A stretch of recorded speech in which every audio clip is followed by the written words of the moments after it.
Live. Welcome to the iRacers Lounge. The Podfather's on vacation, so I am your host, David Hall, who's back from community theater. And iRacers Lounge is a podcast for the iRacer. No, I'm going to start that over because that and sucked. Welcome to live. Here we go. Welcome to the iRacers Lounge. The Podfather's on vacation. I am your host, David Hall. iRacers Lounge is a podcast for the iRacer where we talk all things iRacing in a casual setting. Joining me are a few of the usual characters. Brad Wynn. Hey, feel like we've been gone forever. Greg Hectist. Any more off weeks?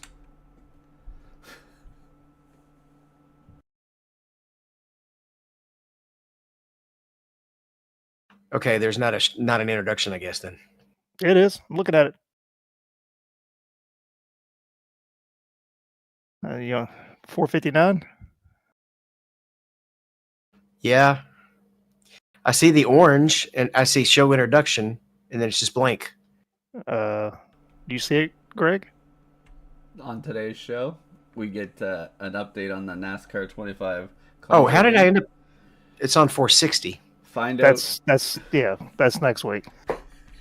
459. 459. I clicked on 459 when I clicked on the link, though. Oh boy. Try again.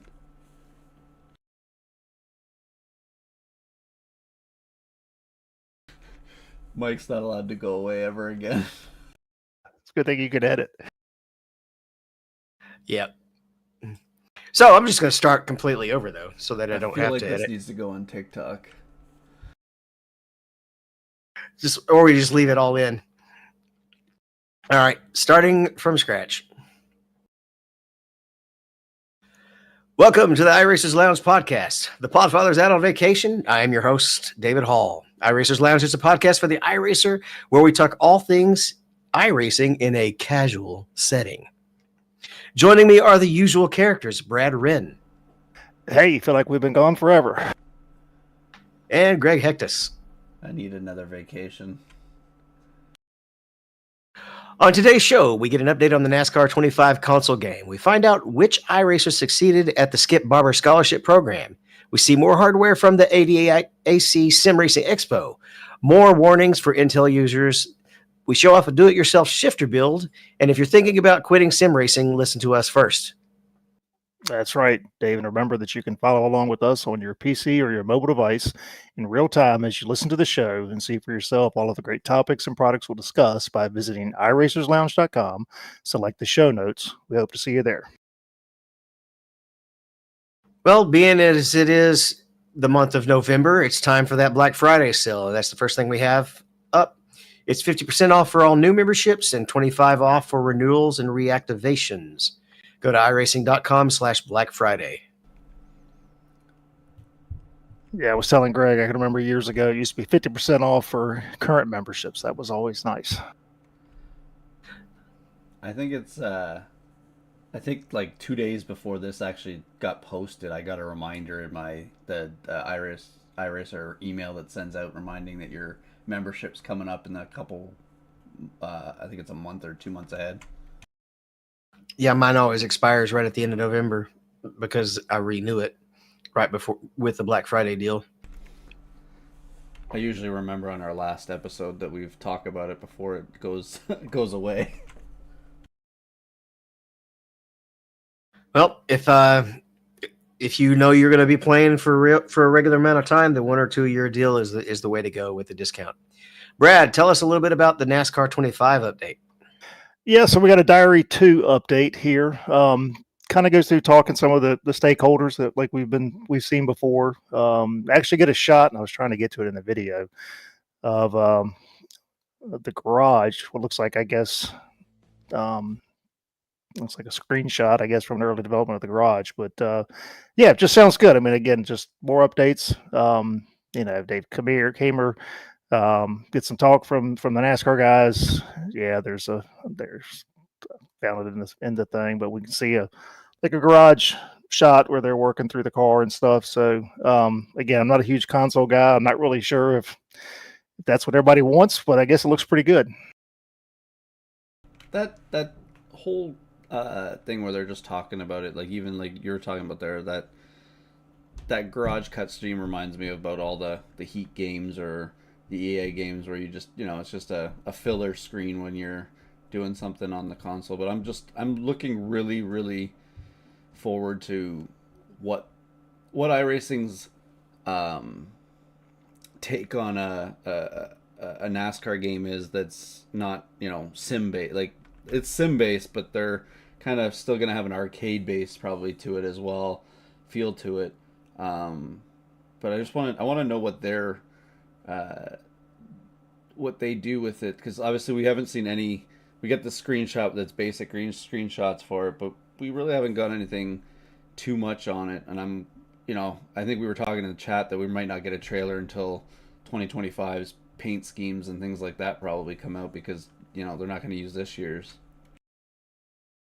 Now, which platforms is this coming out on? I think it's all of them. Well, it's PS5, probably Xbox, and then PC based, right? I thought I saw somewhere where they were not going to be able to do PC based, but Yeah, it wouldn't make a whole lot of sense. well, they were afraid that another company would start ripping off all the content. Well, I know for me, again, I'm not a console guy. The one thing I'm looking forward to is, we did say that all the tracks and stuff that is going to be in the game, they're going to do new scans. So, and they said most that's going to come back into iRacing as well. So that's the one thing I'm looking forward to is a full update on all the NASCAR stuff, because we already know we're getting Mexico next year, which we don't have. So I'm assuming that's going to be in the game. So I'm assuming we'll get a scan of that. Well, since you mentioned updates to tracks, this one might need one at some point as well, right? Ryan J. Loris got an X post. Formula One teams in Pirelli have arrived at the Brazil GP. Interlagos has the same layout but different asphalt, it has been completely resurfaced. Yeah, I mean, we continue to see this. I mean, what do we say? Road America was done 2 years ago, so that's one that still needs to get updated. That's an older track too, but yeah, I mean, it's going to happen. It's tracks have to get repaved and whatnot, but I don't know. I guess I'm not as crazy when there's been no layout changes. I mean, gosh, how long did we run on Virginia International Raceway? That was one of the oldest tracks on the surface. Lime Rock, yeah. So yeah, I mean, again, I'm sure we'll get an update at some point. Well, I just think you think of what they were like. The first Watkins Glen, the first Lime Rock, the first VIR. Interlagos has been around for a long time too. I think that was one of the first European ones that they had. Brazil, South America. Sorry, that's what I meant. Justin would be ashamed. I'm sorry. Yeah, Justin's gonna be really mad at me. But I don't know. It obviously needs an update. It obviously just put on one of the best F1 races that there's been in a while. The other weekend here, but I like that track. It is outdated. All right, we have another member crossing the 10K mark, Casey Kerwin. He's got it both in. That's a time? Are those? No, that's the time trial rating. He's got it in oval pro with his pro class, and also in sports car. Yep, 10,088 in oval and 10,002 in sports car. It's insane. That's good for him though, man. That's tough to do on two different licenses, to all the disciplines and stuff like that and the time that you have to do to put into that. Yeah, just one bad race and you take such a big step backwards. Yeah, you're right. Like you probably have to have like almost at that K you probably have to have 10 good races in a row for every bad one. Yeah, I mean, I think we looked, whoever the last one that we looked at, that had gotten up to 12K or something. And, you see where he's had a bad race and, where we're losing 60, 70 I rating. He's coming in at number one and he's having a bad race and he's losing, I want to say he was losing the hundreds at a shot.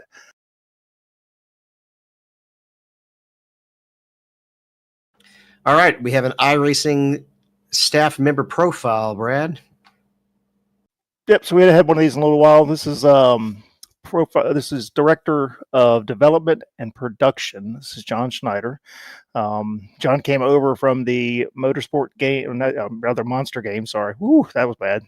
Monster Games acquisition. Said he started there in 2002, so he was there for. He's been there, I guess, doing this for roughly 23 years. So he is responsible for, what do you say it here? Helps run the Monster Games portion of iRacing. So he's generally he's partially responsible for making sure that all the games are released on time, have as many of the features as possible. So I would imagine that he's probably going to be working on the NASCAR game as well, since I would assume that they're kind of running that on through that side. That's primarily the console side, isn't it?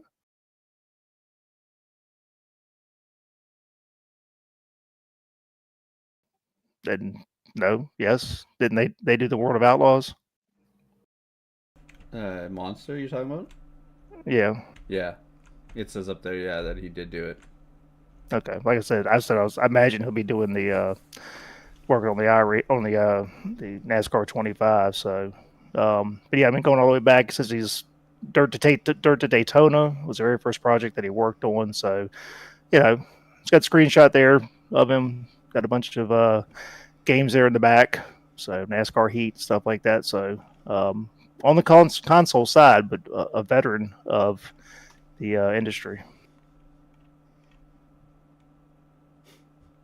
All right, well, let's move into the competition world. We've got the FIA Motorsports game news. Got an ex post from them, and they may have waited 3 years, but Team Brazil only had to wait a few minutes for its second FIA Motorsports Games gold medal, as they went as Luis Felipe de Tavares completed a dream day for the nation. Yes, we had a couple posts on here, a few posts, one from Steve Myers. So I guess the FIA, which I just hadn't paid attention, I guess, in the last few years, but I guess they do a motorsports game of real cars each year. And along with that, this year was iRacing was there with the F4 Championship. So there were some posts on X from Steve Myers. They had set up with kind of like they did for the NASCAR. The eNASCAR, they got guys competing there. So while you had real racing, you also had virtual going on at the same time. This is cool, man. I wish they do some really cool stuff that I wish this was, shown off a little bit more. But they had a whole bunch of different events, and it looks like they had a hell of a time. Yeah, I flipped, GT YouTube channel GT World that does all the SRO races and stuff. They had a bunch of the coverage, but so you basically got you've got motorsports, the races going on, but they're representing their countries. So it's pretty interesting. So they had rally, drifting. I guess I don't know what they call it. Rally 2 and Rally 4 is that 2-wheel drive, maybe 4-wheel drive, and then historic rally. Karting. Yeah, GT3s. So yeah, it's pretty neat. Like I said, if you go to YouTube and GT World, they covered most of the stuff. I watched a little bit of it. It was pretty cool. But again, nice to see that there's an E side of this as well. It's not just strictly the real racing. That there was an esports side of it. That lobby or foyer or whatever the building is really pretty epic too. Yeah, we showed that a couple weeks ago, didn't we? Yeah, I think so. It's at Valencia. So I think they were in Spain. Because we were the Valencia track. That has a hell of a view. Did we mention the Serbian delegation winning the Team Spirit? Sounds like you just did. With Steve Myers there.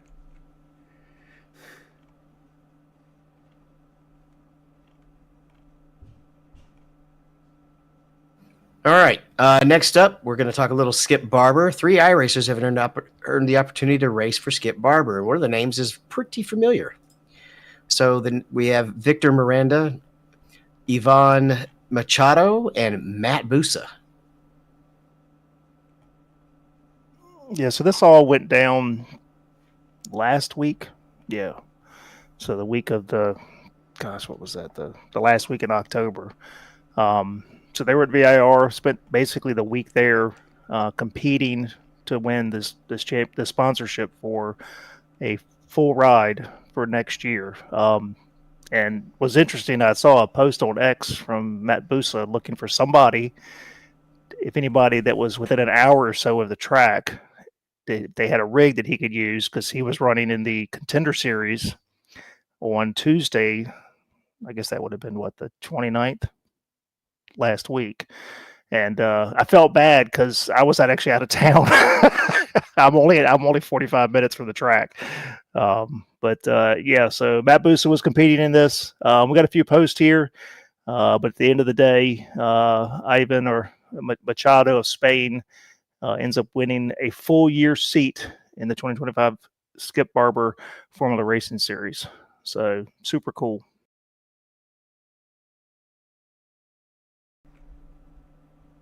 Yeah, it's almost every week now we have a sim to real story, basically.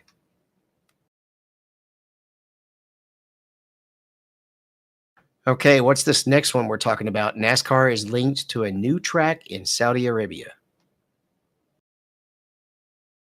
Yes, this was a post from Adam Stern on X. I guess they're building another track in Saudi Arabia, and this caused quite a bit of, I guess, chatter on the internet because they've got all these different series that were, in the screenshot you can see that seem to be linked to it. I think NASCAR, has said that I don't think there's any plans right now, but yeah, it's some pictures of the track were it's pretty interesting. I mean, it's just like excess of money over there. Some of the stuff they build is crazy. I think it's just a pipe dream though. With if you're thinking NASCAR going over to that area, because the logistics and getting all those cars over there would be nuts. Would it be worse than Japan? Yeah, but they did that. What did they do that twice total? Yeah, but what's the difference with WEC? I mean, WEC is moving cars all over the world all year long. But this is the only reason I'm saying it's a different thing is because NASCAR, they've only ever transported them one way ever, and they're transporting them in a truck, and that's how they're getting them. That's where you're getting into shipping containers and things like that to get them across months ahead. It's a whole different logistics thing that they just don't do anymore at all. I'm not saying it can't be done. I just don't think NASCAR's, they're already hurting for the teams money wise to get some of these events. Unless that has a huge payout, I don't see them going there. My question is, if you haven't signed the charter, do you have to go? Well, we'll hopefully find out by tomorrow with the court case. Is there an answer tomorrow? They were in court on Monday, and I guess the hope is that they'll have some sort of answer because what 2311 and Front Row is asking for is they want to be able to sign the charter, but be absolved from the portion that says that they can't sue NASCAR. So will be interesting. All right, so we have a video here about should I quit sim racing, and it has a long list that you've already added to the outline. Is this basically what they said? Yeah, so this was by Get Good, in the premise of, should you quit sim racing? We all get frustrated, and there comes a point, I think, where someone, we probably all of us at some point have said, you know what, that's it, I'm done. iRacing fatigue. Yeah. So, he just kind of, I watched the video, it's pretty good. He just kind of hits about 10 different things that you need to keep in mind, as bad as it is. I mean, here are some of the things that, are continuing to happen, even if it's going bad. So, one, you're always improving. Even when you're having a bad race, there's still opportunity for improvement there. You never know when you'll have that next breakthrough moment. For anybody that plays golf, all it takes is one good hole to cure a bad round. One bad round can get you through a whole summer, or one good run. Sorry. That's right. So I mean, look, I mean, you get disappointed, and all it takes is one good race to get you back going. So, just accidents and crashing, it's going to happen. You just got it. You have to understand that that's going to happen at times. Sim racing helps keep your reflexes sharp. We've talked about that a lot of times. It'll improve your real life racing. So it's cheaper than real racing. That's a big one right there. I stuff it in the wall at Sebring practicing. I don't have to worry about replacing a car. You can experience different eras of racing. So that I think that's pretty neat. I mean, there's things that you can go jump in a Lotus 49 car if you want. You can go jump in an old a Gen 5 car or whatever you want to do. There's all kinds of different stuff that you can do. We get to experience multiple racing disciplines. One of the joys is owning and tweaking your rig. I mean, how much do we like tweaking our rigs? And then ultimately, it's about the community and it's about the friends that you make. So, as bad as things can be sometimes, there's sometimes I just think you have to kind of put it in perspective, and there's always going to be some good in there somewhere. I found, like, when I'm reading through this, and I haven't totally watched this video fully yet, but two of those that hit me pretty hard always when I get fatigued over. I'm thinking of this just right now. The NIS season, we're on the last week, and it's come to a grind. It's been a grind through the whole season, but the experiencing the different eras of racing or experiencing multiple race disciplines is usually what I kind of do if I'm starting to get fatigued with something. I'll find something to go and race like, even if it's just like rallying for a week, or I'll run the IMSA series. David and I were doing I was fatigued from running a little bit at NIS, so I ran some of those endurance races with David on the weekend. They kind of help just get you through and get you pumped for driving more. But I think we got Suzuka coming up next weekend. Yeah, the one that I skipped Autodromo. I was gonna say we did skip one, but the one that I think really hits me is the tweaking on the rig. Like, I usually buy a new piece of hardware to try and incentivize new stuff. Ever since I put the new brakes on my rig, that's what's got me more pumped. Sometimes I just is trying to find time to do more, but I do like those. Those are the two or three things that hit hard on that video, is about trying to get out of that fatigue. I pretty much had quit NIS midway through the season and tried the B car out for a little bit, but just ended up having more fun running IMSA especially with the limited time that I had.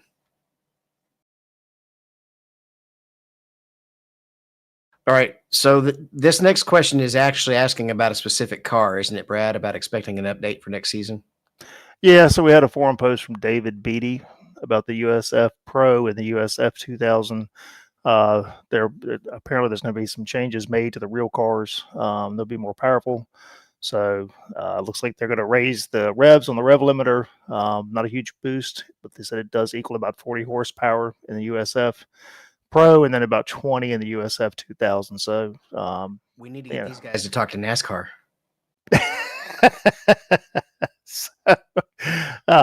Just a forum post kind of rolls through, asking that question. I did not see any sort of response from anybody on staff. But I mean, look, this is the way it usually starts. I mean, I would assume that if it's something as simple as a rev adjustment, that's probably something that could be done pretty easily. I mean, it's I don't know. I mean, I'm not a developer. I mean, I think about like when they do BOP adjustments and they're adjusting, yes, you adjust fuel, but they also adjust power. So, yeah, I would think this would be something that's pretty easy to do. All right. Do you ever catch yourself not remembering what race is next week, and you just don't want to open up the UI, the beta UI that we all hate anyway? Well, you got a new option where you don't have to do that if you want to know what the schedule is.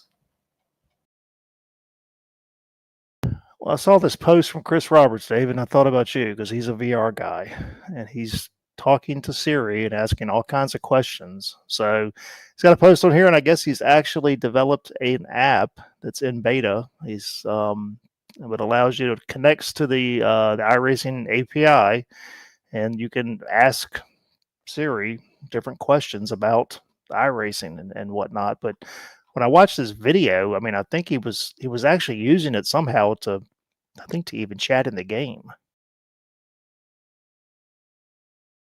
Oh, so it would actually type his replies into the chat? Yeah, that's what I thought I saw, and I just said her name and my phone went off. So sorry about that. Have you ever seen the video where Siri and Alexa and Google get stuck in a loop? No. Well, we have two of those in the house, so we don't have the Google one. But we've got the Amazon, and then we've got iPhones. But yeah, I don't know. Like I said, I'm not a VR guy. I'm not. For me, it's pretty easy just to pick up the. You know what I find if I need to look at a schedule, I use the app more than I will ever go to the web. To actually go into the UI. I think the app is so much easier to find information sometimes. I just use the UI, and if I'm in VR, I always have the desktop floating up top. And if anybody uses Steam VR and likes to float overlays, the newest update was a little bit weird because I mentioned something a week ago or so that I couldn't change the size of the overlays. Well, now instead of it being a slider at the bottom, you just grab this little bar that's on the side and just drag it in or out. So if you happen to run Steam VR, that's how you do it if you've been stuck with that.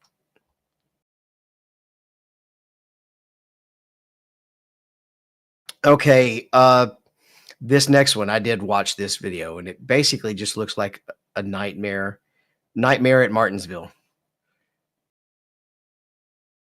We have the Moon Car 24 of 2024, rated December 13th through 14th.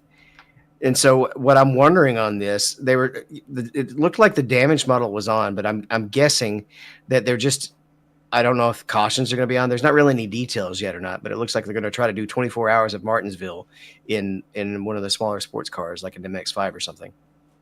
Yeah, they've done this the last couple of years, I believe. So this is become an annual thing, and I think this is kind of where IMSA got the idea to try the MX-5s at Martinsville. So 24-hour race. Yeah, I never did the special event here because I figured it was going to be a disaster. But a lot of guys do this. Sounds like fun. I don't know if he does anything that's charity wise or not. I'm not sure. I'd wonder if it looked like people were just going nuts. I wonder if cautions are on. I'd love to know the details. Are cautions on? Are there like unlimited fast repairs, or are the cars just completely invulnerable and it's literally a demolition derby, like roller derby type situation? I want to know how he doesn't have a heart attack after 24 hours of screaming at the stream all the whole time. Well, all that screaming, he gets all his stress out, so he probably has perfect blood pressure.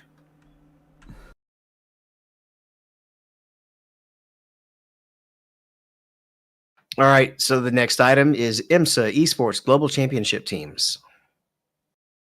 Yep. So we talked the last couple of weeks that we had the open qualifier, the time trials going on for the IMSA Esports Global Championship. If you guys remember, this was typically had been an invite only, but they opened it up this year to not just invites as far as people could compete. So we got a post today that kind of broke down all of the teams.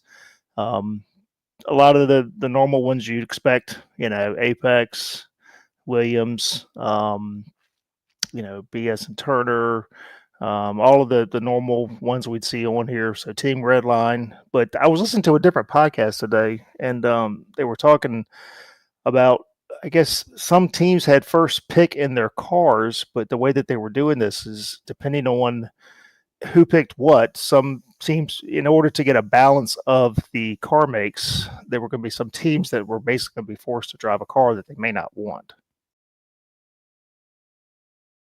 This goes back to, if you remember the whole splitting algorithm, David, that they had tried that was going to split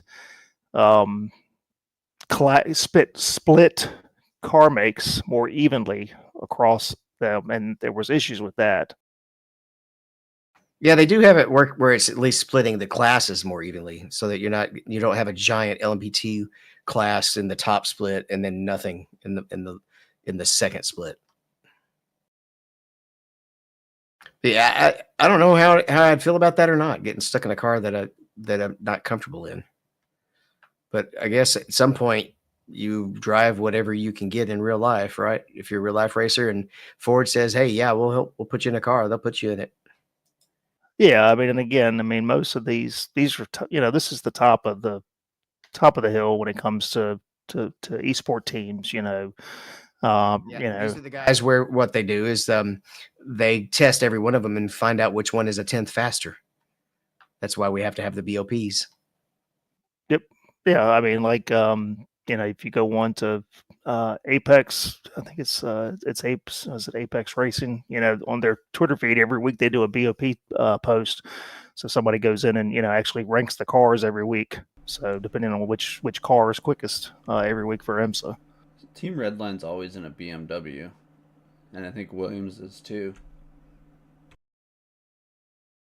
I want to jump a little bit out of order since we got two more topics. Let's talk about, since we're talking about this week at iRacing, let's talk about the Fuji 8-hour first, which is actually not this week, but it's coming up soon.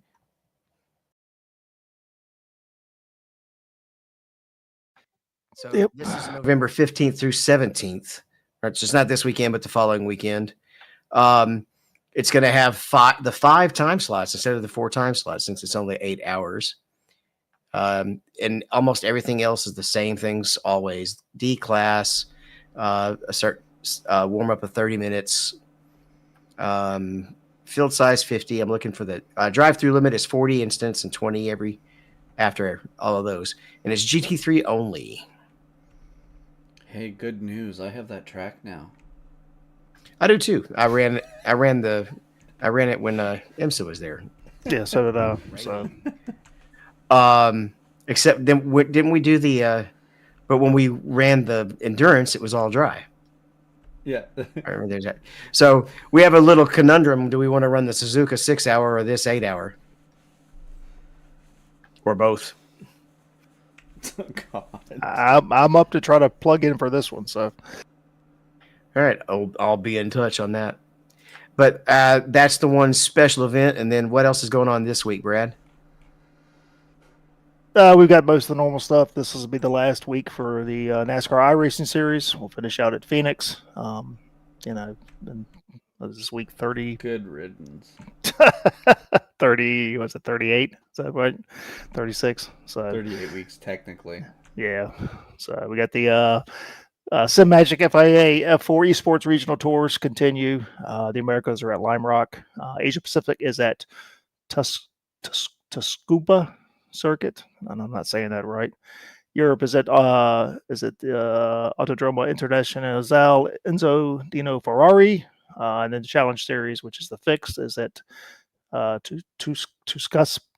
Oh, good Lord, forget it. I'm gonna have to clip this and put it somewhere else in the show. By the way, what do you think of the new hardware bumper? Are you gonna give me some more material? I'm just gonna go quiet now. So we got all the other normal series: Raidmaster, Ringmeister, Draftmaster, and whatnot. Do have the iRacing Cerventic Endurance Series. Is at, where's that at? Good Lord. Misano World Circuit. So, and the Global MX5 Prodigy Racing League is at Circuit de Lebanon. So Tuscuba sounds like a Vulcan deep diving company or something. Tuscuba, that's right. That's how you say it. Nice job. I don't think that's actually how you say it. It's definitely sounded better than what I said. All right, podcast housekeeping. Leave us a review on your favorite podcast platform to make it easier for more listeners to learn and find the podcast. Mention the podcast to your fellow drivers so they don't miss out. We definitely appreciate it. Check out our Discord. We have a link there. Hopefully it still works. We have the new website, which has been around for a while now, iRacersLounge.com. We are in regular rotation on the Performance Racing Network, or Performance Motorsports Networks, excuse me. Also, we have merch at iRacersLounge.shop. Could you do that again? Sakuba. So the T is silent. Yeah, that's like tsunami. Pretty much. All right, that wraps up the podcast housekeeping. Let's talk fantasy at Martinsville, and it's too bad that the shenanigans affected the fantasy. Yeah. So coming out of Martinsville, we had Connor Truman with the win, 253 points, followed by Res Dog and Fat Boy, 1990. Tyler Williamson, both those tied for second. Matt Robb, 40 was fourth. Fifth was I Race Too Slow. So, yeah, How probably much did it affect it though? He only got moved one position, didn't he? Who? Bell? Yeah. No, 4. 4. Oh, was it 4 that were on his lap? Yeah, he ended up, because he ended up losing. I think it was 4 positions or 4 points is I'd what be he ended mad up if it losing. was if somebody had a bet. Like the thing I thought was when I was listening to them talk about the gambling aspect of it, that would piss me off. It's always a gamble, isn't it? Well, they came down with some really stiff penalties, and I quite frankly would like to say shame on the one team for even appealing it, because that's just disgraceful. I can't believe after the one backed out, the other one backed out, they still had the one appeal there. Well, like I said in the voice chat, in our text chat, I think they should have parked all 3 drivers. That's the only way you're going to get to stop is park the guys. Just park them. That would end it really quickly. Well, this was a hefty fine, and 50 points is what they did to the guys back in 2013 or 14, whatever it was, as well. Except back then they did take Truex out of the playoffs. Yeah, but the 50 points $300,000 too, though. Well, 600,000 if Was you it add it all 6? up. Yes, because you ended up with 100,000 for the driver and the team as well. So the one didn't lose any point, stays in his points place. I think the 23 went from 18th to 19th. The 3 went from 27th to 30 something. So it hit him the hardest. But I still think at the end of the day, you park the drivers for a week, and it'd be a heck of a note if you weren't racing in the season finale. Well, and the other thing is the sponsor would start be going after the manufacturer, going, "Hey, look, you guys can't be costing us money here by not being in the race either." Yeah, particularly because the manufacturer is probably going to pitch in for this fine, right? Oh, I'm sure they'll be the ones that paid it because they were the ones that were orchestrating all of it. The worst part is all the people that got suspended are the people just doing their job for what they're like trying to keep their jobs. They're doing Except the driver. Yeah, the driver, but the one that actually makes the difference is if that car isn't on the track. The other the spotter and any of those 3 not being at the track isn't going to be a huge deal, but I feel bad for them because they're just doing what they were told to do.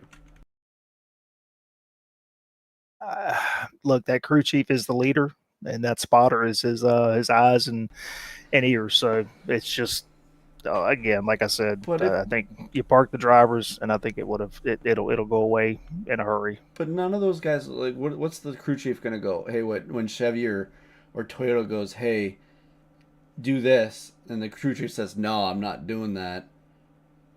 They're just gonna find somebody else that's gonna be on the pit box if they really want to. Well, that's why NASCAR said they had no way to penalize the manufacturers. That's the problem. The OEMs, there was no way for them to penalize them currently. Well, technically, because they got them by the balls because they want them to be in the sport. Yes, the bigger issue was it took 27 minutes for them to decide what they were going to do. So everybody stood around on pit road looking like a bunch of idiots. Well, 27 minutes was just for Christopher Bell. Well, yes. I don't believe it was for just that. They were just finding what the best way to do it. Well, That was their Savior? statement. That was their statement that it was all they were just going over But Christopher Bell what stuff. Christopher Bell did was save them on having to make a really tough call. Oh yeah, look. Christopher made a huge mistake. He had it in there. If he'd have just hit the wall, come off, and driven off like normal, it would have put them in such a predicament. It would have been wonderful to watch how they handle it.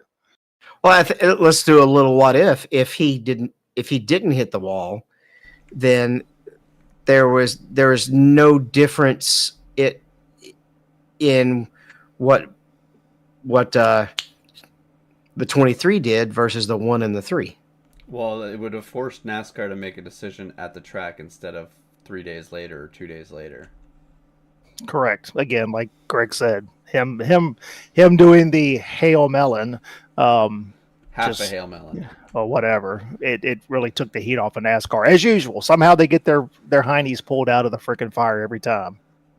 They forget they got that pulled out a bunch of times because of that tire debacle too on the caution. Yeah, how you don't see a tire rolling across the track as they're coming to green is beyond me.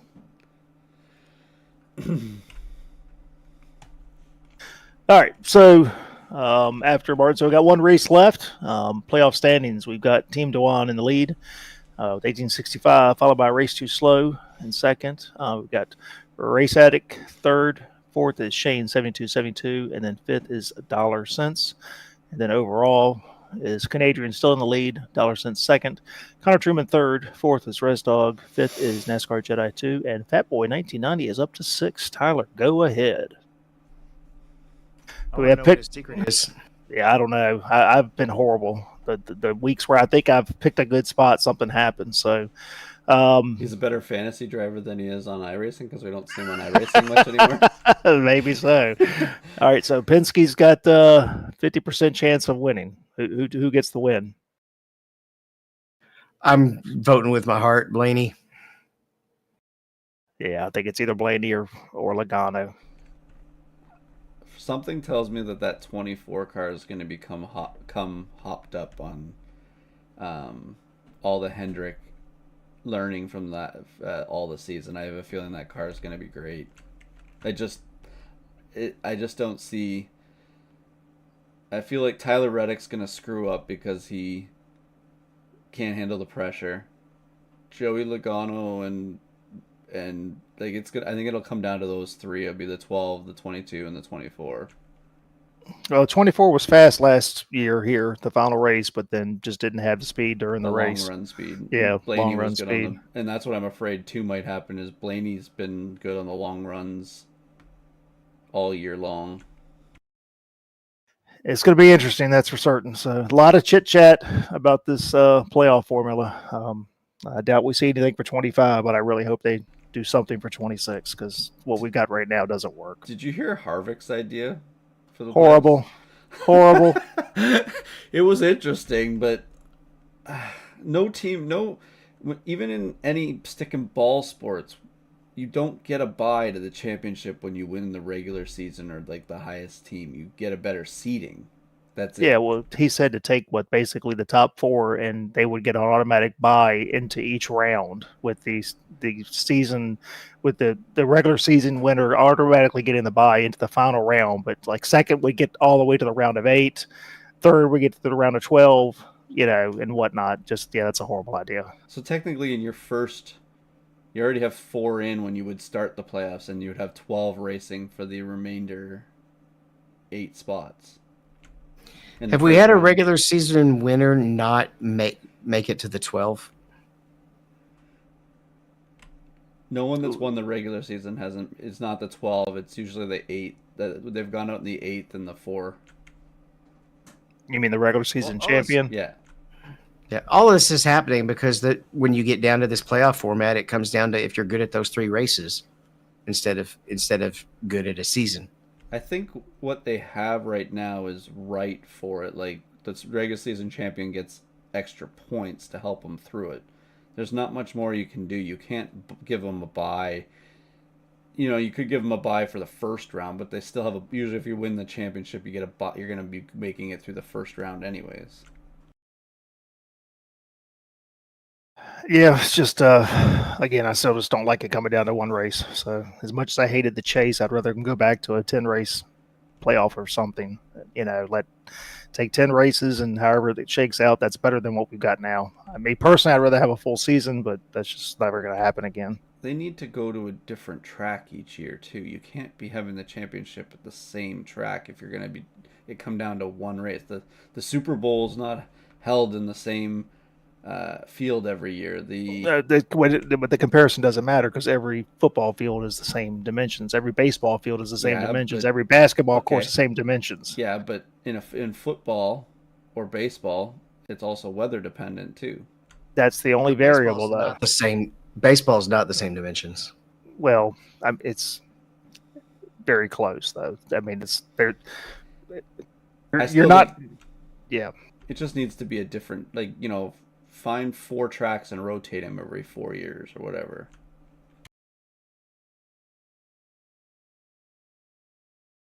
Our first hardware software item is a track racer, BWT Alpine F1 Team Replica.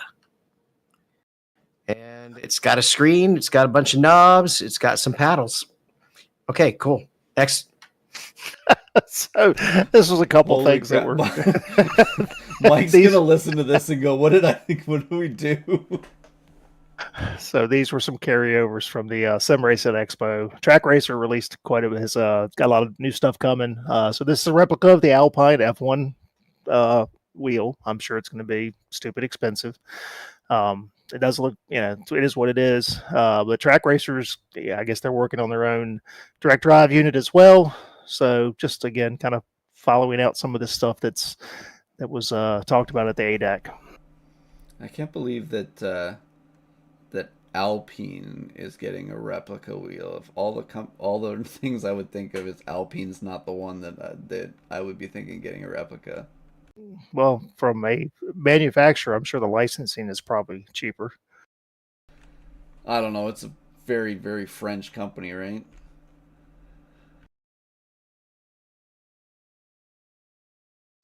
I don't know why I said Alpine instead of Alpine. It is Alpine. Okay. You got to say it like a French. Is the Alpine? There's a Formula One Alpine team.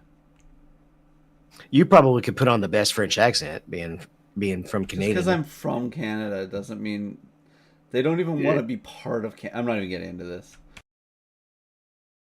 Just go get in your Celica. All right. Next up was a Huskenfeld Ultimate Plus review.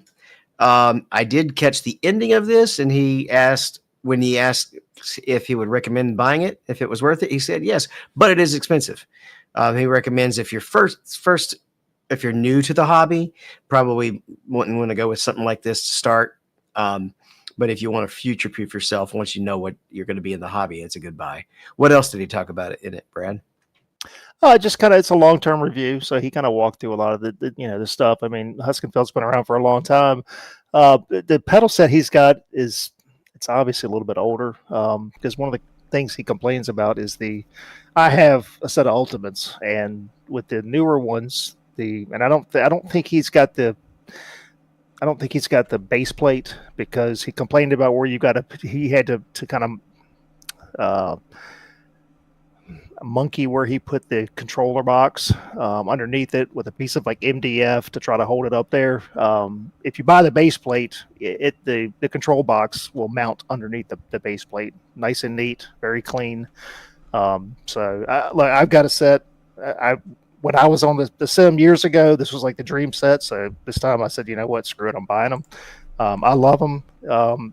They're built to really last forever. And then again, the one thing that I love with them is their customer service. They're probably one of the best when it comes to any sort of issues you have. They're fantastic.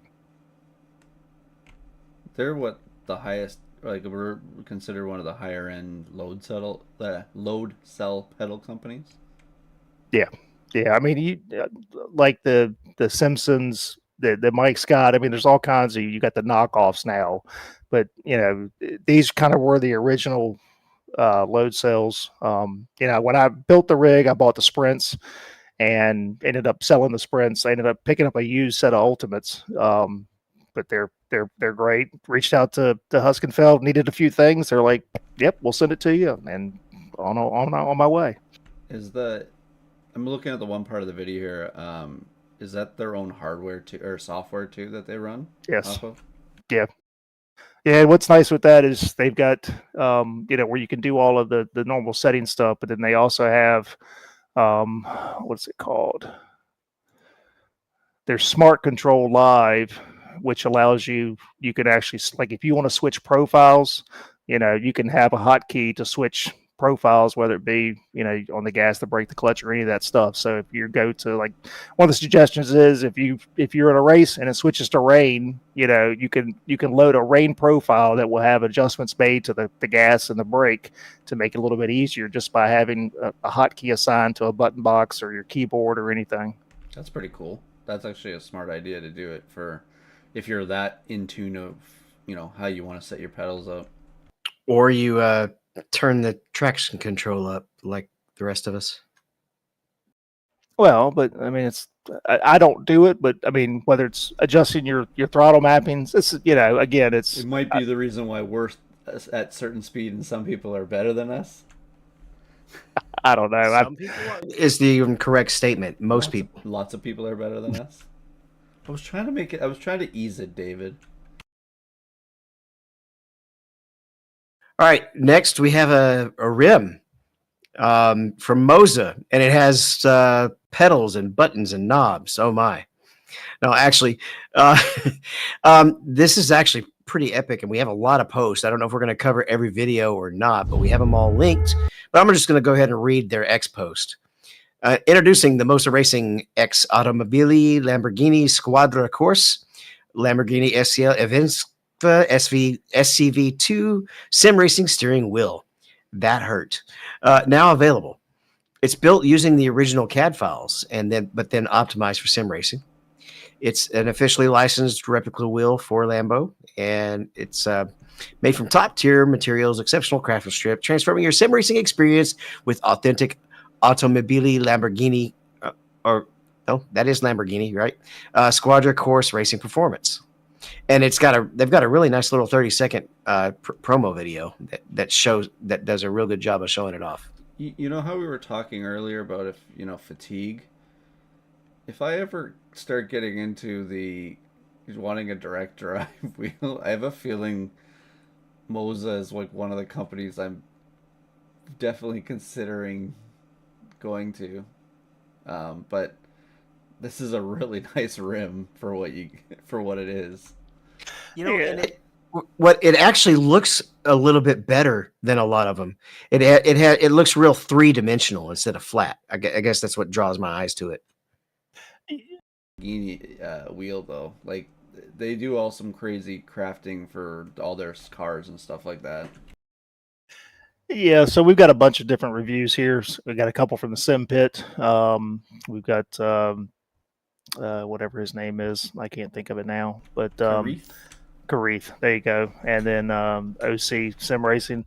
So Sean Cole did a rather lengthy review of it, and some of the things he said is it feels good, but it's like a deep dish. It's kind of sunk down in there. As expensive as it is, I think this thing's around $1,300, and was a little surprised that it was just aluminum paddles, so there wasn't like carbon fiber paddles. But the one thing he did say is the size of it it's very deep. So for the Moza system, the quick release, he had to actually go in and adjust where his base was and shift it back because it is so deep of a wheel. When he hooked it up to where he normally has his base, the wheel was like up in his face because it's that long. It's probably like 4 or 5 inches off the back of that wheel to where the disconnect is. Yeah, so what you're talking about is the front to back dimension. Yes, instead of a lateral or vertical. Awesome. Yeah, and that's what gives it that 3-dimensional look, because it's shaped more like a bowl than a plate or even just completely flat. Anybody that buys rims and tires and stuff like that, it's called an offset. Okay.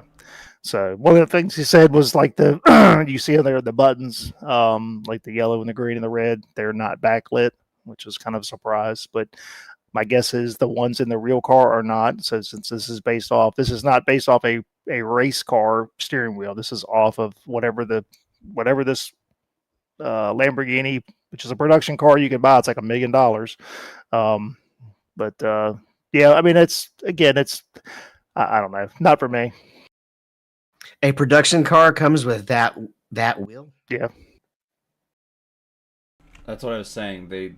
Lamborghini, they design everything as, it feels like, they're designing like an aircraft, the way that they go with it. Everything's just like, it's I guess I don't know if anyone's a Top Gear or a Grand Tour fan, but um, Jeremy Clarkson describes it as like everything's got to have missiles and it's out of this world type of stuff that they always put on their cars. It's, if it doesn't, it's got to be loud.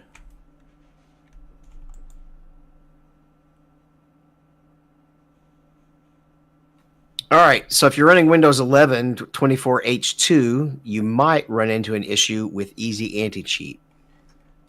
We've got a forum user posting back on November 2nd.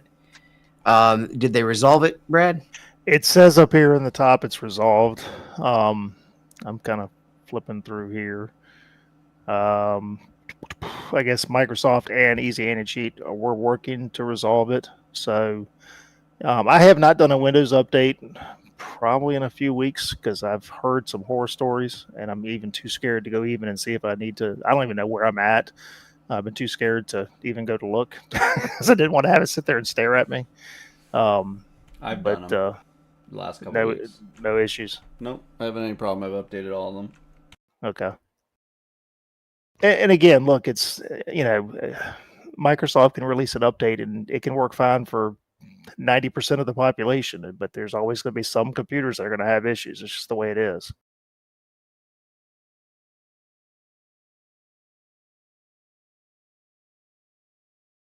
All right, we have a Reaperware Race Control System XL.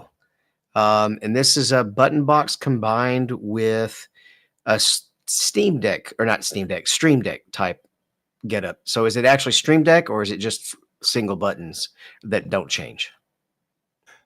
No, so this is put your Stream Deck inside of this. So this is made for the Stream Deck XL, which is the big Stream Deck, which is like 32 buttons. So this Very thing is expensive. Yeah, this thing's is cheap, but cheaper, but the deck with it would be very expensive. Yeah, but it's big. I mean, the Stream Deck XL is big to begin with, but yeah, I mean, it just gives you other options. You've got a funky switch. You've got an ignition switch and starter, some knobs, rotaries, stuff like that. So, I mean, we've seen a bunch of these where you're able to integrate your Stream Deck into it. I think the Stream Deck thing is neat. We had a thread going in the chat this week because teammate Chris Waldron's thinking about getting a button box, and everybody's throwing out ideas at him. So, I'm just I don't know, but when I started looking at mine, when I was looking for one, I'm like that. I like the nice, just to give you a button, a rotary. But the more and more you start to see race cars, whether it's GT3s or your GTPs, they look almost like they've got a Stream Deck in there. I mean, they're backlit buttons and there's pictures on them and all kinds of stuff. So it may not be that far fetched. I feel like it's a button that you're pressing it and it lights up to show that it's on, so that they know that it's on. And that's what the Stream Deck can do. If you're not in VR, the Stream Deck can be really handy because the buttons can change their function completely. You can literally have like pages and pages of menu of functions. So it's pretty cool. I got to see Bobby's when I was down in Florida for the 24-hour.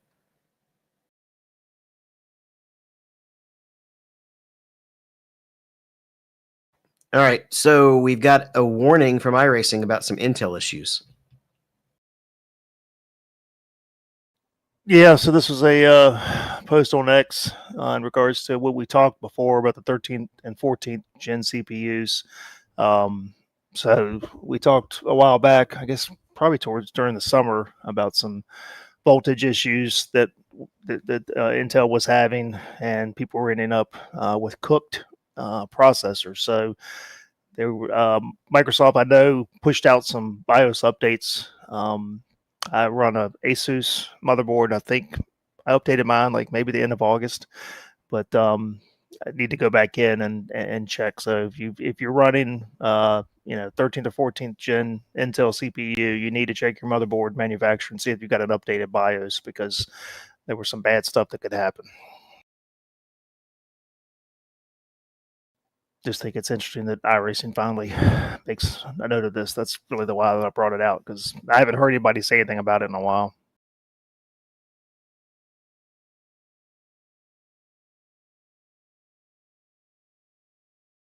This next one I almost want to do just because it was the neatest looking shifter I've ever seen, and it would be a fun project. Though I don't usually like to do DIY stuff, I don't know why this particular one just appeals to me. Yeah, so we got a post on X from Lawrence DeSouza, talking about the. No, I'm not going to say it right. Shoot, what's the name of the thing? Lebosaver. So it's 3D printed, but it comes in a kit, and he kind of walks through, put it together.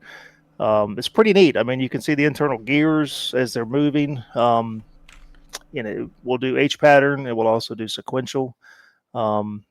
It's pretty neat. I'm not a huge fan of open sides like that because dust and all that stuff, but he liked it. For something that's 3D printed, it's still very, very beefy, he said.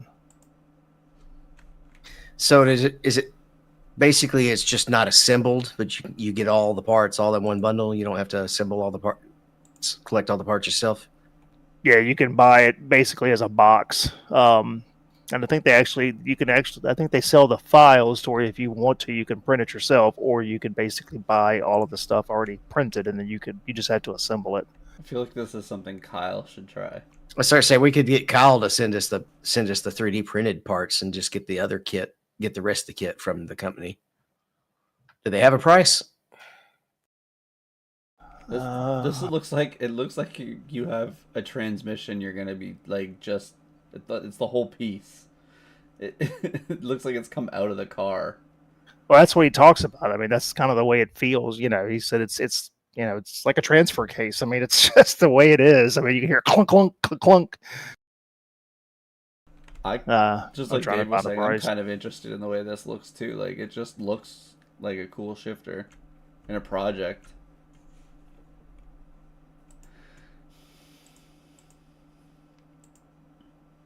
All right, we're talking about more hardware company vulnerabilities.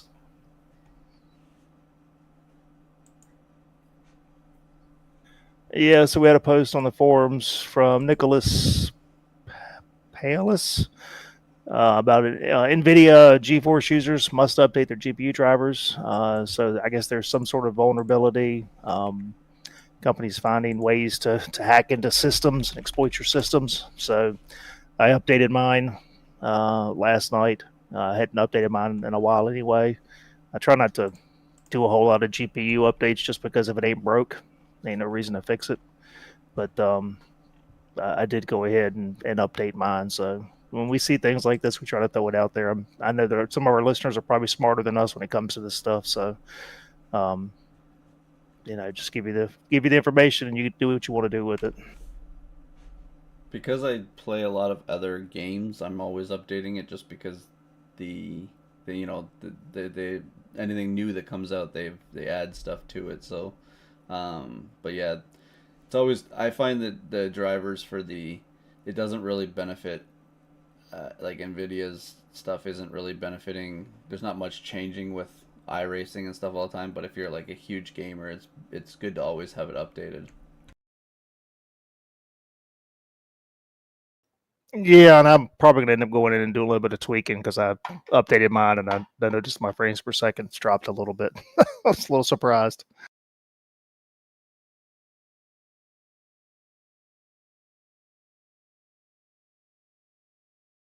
All right. Well, since we had to start the show really late tonight, we're going to cut off the hardware a little bit early and jump on to results. So let's talk NIS iRacing Series Thursday Open. I don't see anything. Thursday Fixed, don't see anything. Hang on.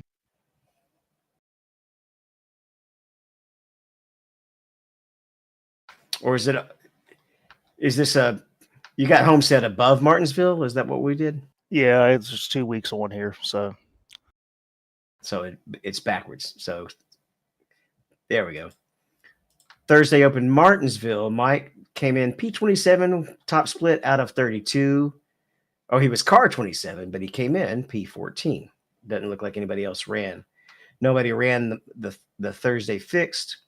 Friday Open got a result from Brad. we talking Martinsville or Homestead? Martinsville. Well, we Homestead first, then Martinsville.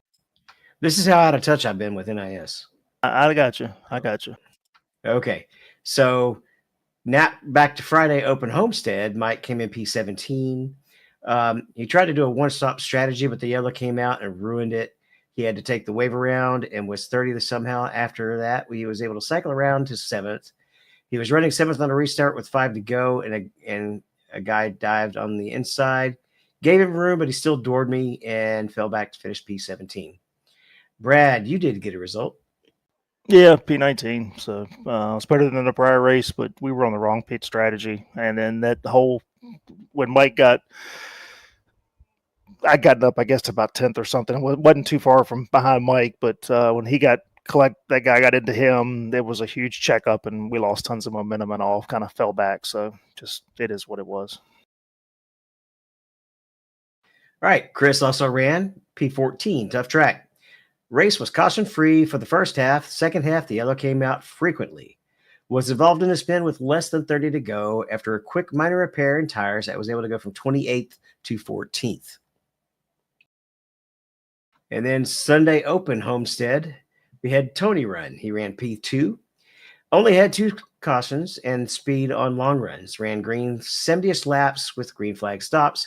Pitted 6th, but cycled to 2nd with 12 to go and just couldn't gain anything on the leader. He kept a 6-second gap until the end. Feels good to have a good finish for the first time in forever. All right, now we're actually in Martinsville, right? Am I in the right place? Wednesday, Martinsville. Mike, P2, close. Riding around with 22 incidents, and none of which were his. Was able to keep it clean and brought it home right behind teammate Tom, who took the win and was very happy with the result. They both were. Tom wins Martinsville every freaking year. Yes, he let us know. He's very good at Martinsville. Yep, so Tom P1, winner. And Brad, you quit before you were DQ'd. Yeah, so started up front and just the normal cast of characters cause most of the issues, and I'm sure you know who they are. So, we need to go 3 wide on lap 5 because that makes perfect sense. So yeah, just got caught up in stuff early and just continued to get caught up in stuff that was not my making. And I think we hadn't even gotten halfway, and I was already at 20. Was it 24 points? I think it's 24, 25. You get the DQ, and I was like, "Yep, I'm not even going to get another one," so I just left. I definitely don't miss those kind of races. All right, Tony P16. He was DQ'd out after catching just about every single of the 37 cautions. That's 177 laps under caution. They averaged 2.2 laps of green flag racing. What in the absolute cluster?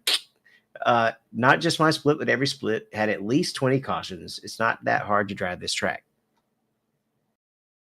And then Chris was P18. Not sure what I can say. Stayed safe most of the race. Car felt fast. Then in the end, I was involved in everything. P18 after getting a pass-through on the green-white checkered. Thursday Open, Mike ran P27. We already covered that one. Or he came in P14 with the top split. 27 out of car number 27 out of 32. Then Brad, you did run Friday as well. Better result this time. Yeah. So we all of us ran. I think Friday night. Mike didn't run. Maybe I don't remember. But I didn't either. yeah, you didn't. So I mean, I don't want to say better. It wasn't a better race. Just had a better finish. So I actually finished third because Justin finished fourth right behind me, and whoever finished second must have gotten DQ'd because I went to look today and I was up to P2. But just Martinsville doesn't disappoint. 252 laps, and we had 101 of those were green, so 151 laps of yellow. It's madness, absolute madness. 3 hours, 3 hours to finish an NIS race. All right, and then the only result we have for Sunday was from Greg. Yeah, I did race with two other guys. I think it was Bobby and Tony, but I don't know if they obviously didn't put the results, or no, maybe it was Tom. Anyways, I finished P9. We had 27 cautions for 136 laps in ours. I was on the strategy to try and win the race on fuel mileage. I didn't pit till lap 1. What was it? It was 250. I think it was 210 is when I pitted because I got spun from second place. And so I was like, all right, I'll put tires on it. I got to try and come back. I drove from 21st to 2nd with each time getting like two or three positions before the caution would come out. And then we had a green, white, checkered, and I was right behind the leader, the guy that he stayed out the whole race without pitting. I bumped him into turn 3 and 4 trying to move him up the track, but he kind of parked it in the middle, and it gave me too much. I had not enough momentum going around the corner, so when I stepped on the gas, it got really, really loose, and I lit the tires up, and then I got tagged from behind, and I put it in reverse and backed it across the line P9 with everybody like running into me and doing anything. I had like a clean race all up into that lap, and it's just he parked it right at the right spot on the corner where it kind of just killed the momentum, and it wasn't enough to push him up the track. So it was a good race. I probably should have just kind of finished second, but I wanted to try and go for the win. Yeah, did you save a replay of that? I don't remember if I did or not, but it would have been a good one to post. Yep. All right, and I guess we're actually already moved on to the final race starting yesterday, right? So Wednesday Open, Phoenix, Brad, P35. Yeah, not a good race. So ended up getting into the car in front of me on lap 1 going into turn 3. I just didn't get woed down enough. Ended up getting hit by about 5 cars afterwards. I had like 5 minutes of damage. I think the steering wheel was completely 180 degrees the other direction. Car was completely cockeyed, so ended up getting the damage fixed and just went out there and turned enough laps to where I didn't finish dead last. Just a bonehead move on my part. Just super frustrated with myself. Very, very angry. Tony had a P9, 13 cautions, couldn't get anything longer than 5 laps for 3/4 of the race. Got some wheel damage when making my way past a wrecked car under caution and some asshole ARCA brakes and wrecked car and gets us both. Did have like a 20 lap run at the end where the damage made me tight. I hate that stupid apron dog leg. I hope it dies.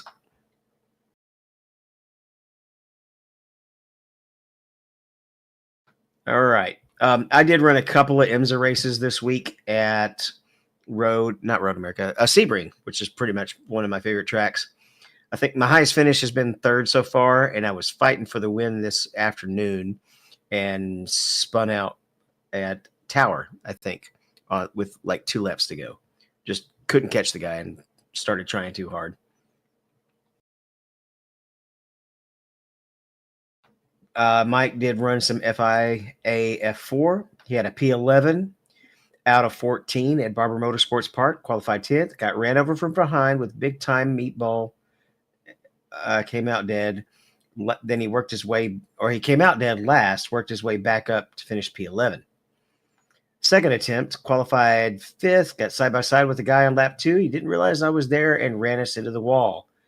Had to tow, finished P17. Third attempt was fast, running third. Finally, it was working out, but then I spun off the track into my own and into the wall.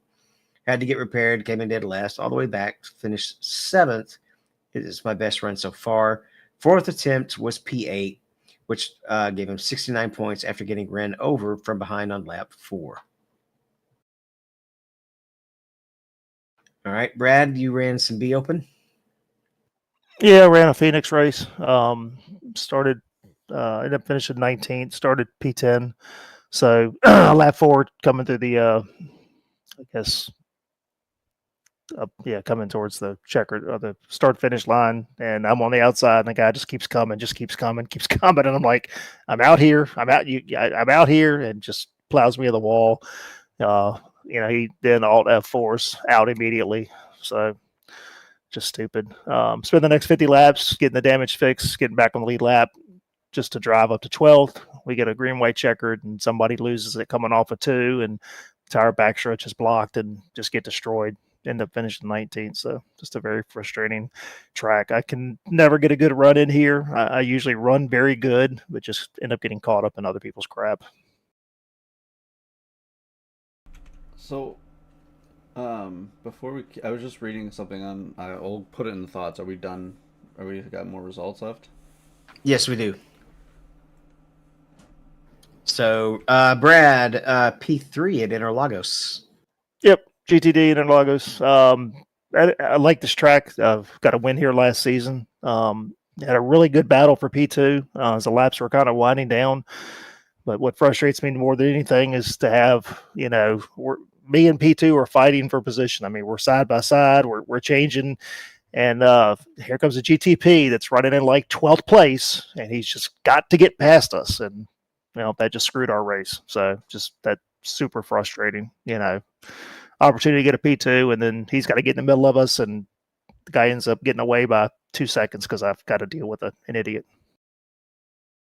Well, multiple times I kept losing ground in our battle for first to second. We kept having GTT or GTDs get in our way when we were in the middle of a battle for first and second with the laps winding down as well. So I know it can happen in both directions. I know it's just frustrating when it's a single guy. You know what I'm saying? When he's not even that's the frustrating part. It's like, dude, we're on the last lap. Just stay behind us and let us finish our battle. I would actually usually back out of that in that situation. All right, looks like Mike ran some hosted. He ran pickup cup at El Daytona P2. He almost wanted to go down to the grass to get the checkered. Old IndyCar at Charlotte P4. Car of Tomorrow, Talladega, wrecked out. Supercars, Michigan, finished 3. Trucks at Talladega, wrecked out. Street Stocks, Talladega, wrecked out. Car Tomorrow, Talladega, good run, but eventually wrecked out. Supercars, Michigan, took pole position, eventually wrecked out. Delara IRO at Indy, wreck out. Delara Dash, Talladega twice, wrecked out. Pickup Cup at Charlotte, wrecked out. We got wrecked out a lot this time. All right, so that wraps up the results. We'll kick it over to Greg first for final thoughts. So I was just reading on Twitter that NASCAR's moved the line at pit road for the last box, so now it's not as an advantage in the first box anymore, getting off pit road at Phoenix. Yeah, I saw that. So they can react to that, but they can't come up with other NASCAR never seems to amaze me with some of the things that they do. But anyways, it's Phoenix week. It's the end of the NIS season. I'm looking forward to. I get 2 shots at it because I'm off Saturday, so I can race tomorrow night, and I'll race Sunday. So I look forward to racing Phoenix. I don't wish, and I do wish it was the long race because I like the long runs at Phoenix, but it's obviously a crap show, so there's no need to run half the race under caution that wouldn't be racing anyways. All right, Brad, what do you got? About the same thing as David. Greg, just NIS is about over. It's been a fun year and aggravating year, but just trying to figure out what I'm going to do during the break. Probably going to run a little B car. Probably focus on IMSA a little bit. So just I don't know, just kind of glad it's kind of winding down. So it's been fun. Have they announced what the Winter Series car is going to be? I haven't seen anything.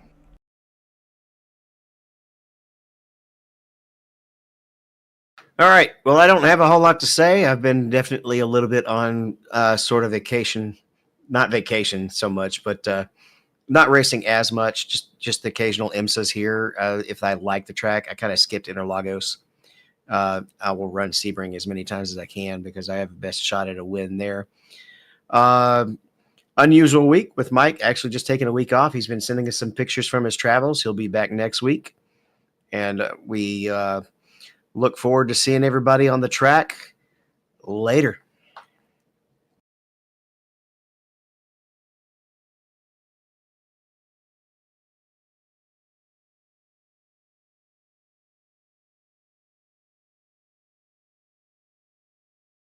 So I certainly wasn't even thinking about title ideas. Yeah, neither was I.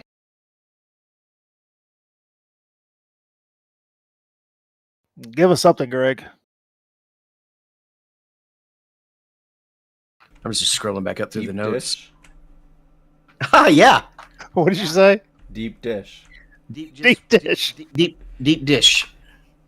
That's it. Hold on, just give me That'll one. work. I'm just going to go back and I don't think we've done a deep dish before.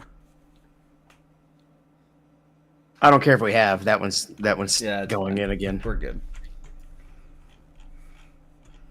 I'm rusty. Nah.